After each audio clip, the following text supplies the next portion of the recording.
ಕೋಲಾರ ದಲಿತ ಮುಖಂಡರಿಂದ ವಿಜಯವಾಡದ 206 ಅಡಿಗಳ ಎತ್ತರದ ಅಂಬೇಡ್ಕರ್ ಪುತ್ಥಳಿ ವೀಕ್ಷಣೆ ಮಾಡಲಾಯಿತು.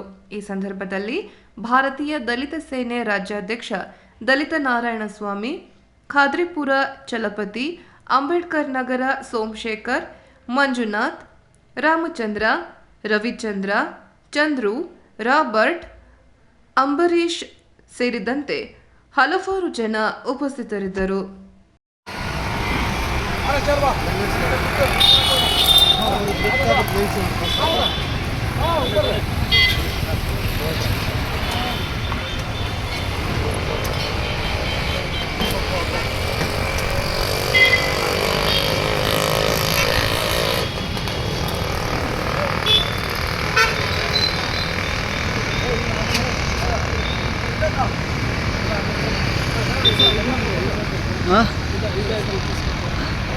ನಾನು ಇದ್ದಿಡಿಲ್ಲ ಅದಿಡಿಲ್ಲ ಅಣ್ಣ.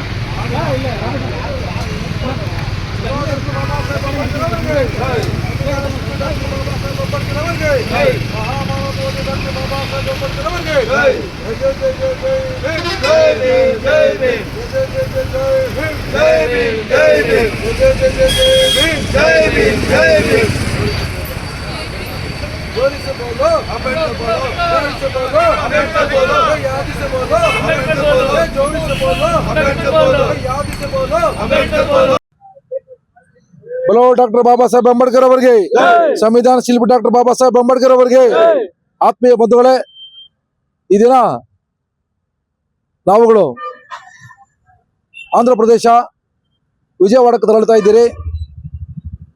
206 ಅಡಿ ವಿಗ್ರಹವನ್ನು ನಾವು ನೋಡಲು ಹೋಗ್ತಾ ಇದ್ದೀರಿ. ಇವತ್ತು ಸಂವಿಧಾನ ಶಿಲ್ಪಿ ಡಾಕ್ಟರ್ ಬಾಬಾ ಸಾಹೇಬ್ ಅಂಬೇಡ್ಕರ್ ಅವರು ಈ ದೇಶದ ಒಂದು ದೊಡ್ಡ ಕೊಡುಗೆಯ ದಾನಿಯಾಗಿರ್ತಕ್ಕಂಥ ಬಾಬಾ ಸಾಹೇಬ್ ಅಂಬೇಡ್ಕರ್ ಅವರ ಒಂದು ಪುತ್ಥಳಿಯನ್ನು ಆಂಧ್ರ ಪ್ರದೇಶದಲ್ಲಿ ನಿರ್ಮಾಣ ಮಾಡಿರ್ತಕ್ಕಂಥದ್ದು ಬಹಳ ಸಂತೋಷಕರವಾಗಿರ್ತಕ್ಕಂಥ ವಿಚಾರ. ಇದ್ರ ಜೊತೆಗೆ ನಮ್ಮ ಕರ್ನಾಟಕದಲ್ಲಿ ಸಹ ಬಾಬಾ ಸಾಹೇಬ್ ಅಂಬೇಡ್ಕರ್ ಅವರ ವಿಗ್ರಹವನ್ನು ಅಲ್ಲಿ 206 ಅಡಿ ಮಾಡಿದ್ದಾರೆ. ಇಲ್ಲಿ ಇನ್ನೂ ಹೆಚ್ಚಿನ ರೀತಿಯಲ್ಲಿ ಅದಕ್ಕಿಂತ ಒಂದು 10 ಅಡಿ 20 ಅಡಿನೋ ಅದಕ್ಕಿಂತ ಹೆಚ್ಚಾಗಿ ಮೇಲ್ಪಟ್ಟು ಮಾಡಬೇಕಾಗಿ ನಾನು ಈ ಕರ್ನಾಟಕ ರಾಜ್ಯ ಸರ್ಕಾರದಲ್ಲಿ ವಿನಂತಿ ಮಾಡ್ಕೊಳ್ತಾ ಇದ್ದೀನಿ. ಇದರ ಜೊತೆಗೆ ಇವತ್ತು ನಮ್ಮಗಳ ಏನು ಸಂಘಟನೆಯಲ್ಲಿ ಇರ್ತಕ್ಕಂಥ ಎಲ್ಲ ನನ್ನ ಈ ಭಾಗದಲ್ಲಿ ಇರ್ತಕ್ಕಂಥ ಎಲ್ಲ ನಮ್ಮ ಅಂಬೇಡ್ಕರ್ ಅಭಿಮಾನಿಗಳಿಗೂ ಮತ್ತು ಅಂಬೇಡ್ಕರ್ ಅನುಯಾಯಿಗಳಿಗೂ ನಮಸ್ಕರಿಸುತ್ತಾ, ಇಡೀ ಕರ್ನಾಟಕ ರಾಜ್ಯದಲ್ಲಿ ಇವತ್ತು ಏನು ತೆಲಂಗಾಣದಲ್ಲಿ ಇರ್ತಕ್ಕಂಥ ಬಾಬಾ ಸಾಹೇಬ್ ಅಂಬೇಡ್ಕರ್ ಪುತ್ಥಳಿ ಆಗಿರ್ಬೋದು, ದೆಹಲಿ ಆಗಿರ್ಬೋದು, ಬಾಂಬೆಲಿ ಅಂಬೇಡ್ಕರ್ ಅವರ ಒಂದು ದೀಕ್ಷಾ ಭೂಮಿ ಆಗಿರ್ಬೋದು, ನಾಗ್ಪುರದಲ್ಲಿ ಆಗಿರ್ಬೋದು, ಇಂಥ ಸ್ಥಳಗಳಿಗೆ ಪ್ರತಿಯೊಬ್ಬರೂ ಈ ಜನಾಂಗ, ದಲಿತ ಜನಾಂಗನೇ ಅಲ್ಲ ಇತರೆ ಜನಾಂಗ ಸರ್ವರ್ಣೀಯರು ಸಹ ಭೇಟಿ ಕೊಡಬೇಕು.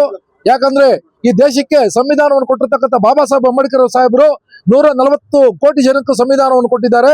140 ಕೋಟಿ ಜನ ಸಹ ಸಂವಿಧಾನದಲ್ಲಿ ಆಶೀರ್ವಾದದಲ್ಲಿ ಇದ್ದಾರೆ, ಕಾನೂನು ಅಡಿಯಲ್ಲಿ ಇದ್ದಾರೆ, ಇವತ್ತು ಮೂಲಭೂತ ಸೌಕರ್ಯಗಳಲ್ಲಿ ಇದ್ದಾರೆ ಇವತ್ತು. ಆದ್ರಿಂದ ಇಂಥ ಮಹಾನ್ ಭಾವನ್ನ ಒಂದು ಜಾತಿಗೆ ಸೀಮಿತವಾಗಿ ನಾವು ಇಡಬಾರದು, ಎಲ್ಲಾ ಜಾತಿಯವರು ಪ್ರೀತಿ ಮಾಡಬೇಕು.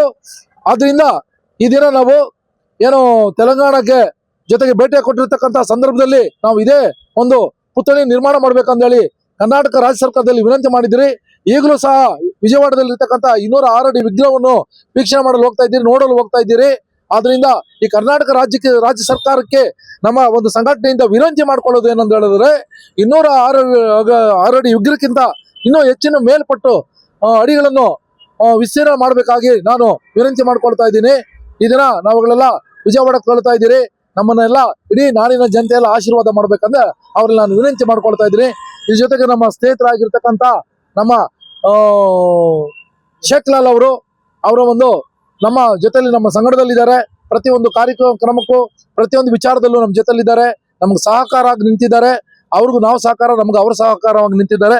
ಆದ್ರಿಂದ ಅವರು ಈ ದಿನ ಅವರ ಒಂದು ಏನು ಪುತ್ರ ಆಗಿರ್ತಕ್ಕಂಥ ನಮ್ಮ ಜೊತೆಲಿದ್ದಾರೆ. ಅವರು ಬಂದು ಇವತ್ತು ಬಾಬಾ ಸಾಹೇಬ್ ಅಂಬೇಡ್ಕರ್ ಅವರ ಪುತ್ಥಳಿಗೆ ಅಂದ್ರೆ ಮುಳಬಾಗಲಲ್ಲಿ ಇರ್ತಕ್ಕಂಥ ಪುತ್ಥಳಿಗೆ ಮಾರಾಟ ಮಾಡುವ ಮುಖಾಂತರದಲ್ಲಿ ನಾವು ಇದೇ ಮಾರ್ಗದಲ್ಲಿ ನಾವು ವಿಜಯವಾಡ ತೆರಳುತ್ತಾ ಇದ್ದೀವಿ. ಜೈ ಭೀಮ್, ಜೈ ಜೈ ಜೈ ಜೈ ಜೈ ಭೀಮ್, ಜೈ ಭೀಮ್, ಜೈ ಭೀಮ್, ಜೈ ಜೈ ಜೈ ಜೈ ಜೈ ಭೀಮ್, ಜೈ ಭೀಮ್, ಜೈ ಭೀಮ್, ಜೈ ಜೈ ಜೈ ಜೈ ಜೈ ಭೀಮ್, ಜೈ ಭೀಮ್, ಜೈ ಭೀಮ್. ಈಗ ಅಣ್ಣವರು ಹೇಳಿದ ಅಂಬೇಡ್ಕರ್ ಪುಸ್ತಕವನ್ನು ನೋಡಕ್ ಹೋಗ್ತಾ ಇದ್ದಾರೆ ಅಂತ ಹೇಳ್ಬಿಟ್ಟು ಅಣ್ಣವರು ಅಷ್ಟು ದೂರ ಹೋಗ್ತಾ ಇದ್ದಾರೆ. ಅವ್ರಿಗೆ ಒಳ್ಳೇದಾಗ್ಲಿ ಅಂತ ಈ ಸಂದರ್ಭದಲ್ಲಿ ನಾನು ಹೇಳ್ತಾ 4 ಮಾತು ಮುಗಿಸ್ತಾ ಇದ್ದೀನಿ.